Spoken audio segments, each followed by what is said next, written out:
এক গ্রামে ছিল রেহানা নামের একটি ছোট মেয়ে। সে ছিল খুবই দরিদ্র পরিবারের সন্তান। তার বাবা দিনমজুর আর মা অন্যের বাড়িতে কাজ করত। কিন্তু রেহানার চোখে সবসময় ছিল বড় স্বপ্ন। সে স্কুলে যাবে, পড়াশোনা করবে আর বড় হয়ে সবার জন্য কিছু করবে। কিন্তু সমস্যা ছিল একটি, রেহানার পড়ার মতো খাতা কলমও ছিল না। সে প্রতিদিন গ্রামের স্কুলের জানালার বাইরে দাঁড়িয়ে ক্লাস শোনার চেষ্টা করত। একদিন স্কুলের প্রধান শিক্ষক তাকে দেখলেন এবং মৃদু হেসে ডেকে বললেন, তুমি ক্লাসের ভিতরে আসবে না? রেহানা লজ্জা পেয়ে বলল, আমার পড়ার মতো বই খাতা নেই স্যার। শিক্ষক বিস্মিত হয়ে বললেন, তাহলে তুমি প্রতিদিন এখানে দাঁড়িয়ে থাকো কেন? রেহানা বলল, আমি জানালা দিয়ে যা শিখতে পারি সেটাই শিখি, কারণ আমার বড় কিছু হওয়ার স্বপ্ন আছে। শিক্ষক রেহানার এই অদম্য ইচ্ছা দেখে খুবই মুগ্ধ হলেন। তিনি নিজে তার জন্য বই খাতা কিনে দিলেন এবং তাকে স্কুলে ভর্তি করালেন।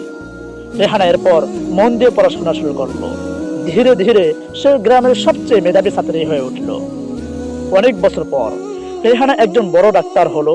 গ্রামের প্রত্যেক দরিদ্র মানুষকে বিনামূল্যে চিকিৎসা দিতে শুরু করলো। যারা একসময় তাকে সাহায্য করেছিল তাদের প্রতি কৃতজ্ঞতা প্রকাশ করলো। প্রিয় বন্ধুরা, এই গল্পের থেকে শিক্ষা, ইচ্ছা শক্তি আর কঠোর পরিশ্রম মানুষকে তার স্বপ্ন পূরণের পথে এগিয়ে নিয়ে যায়।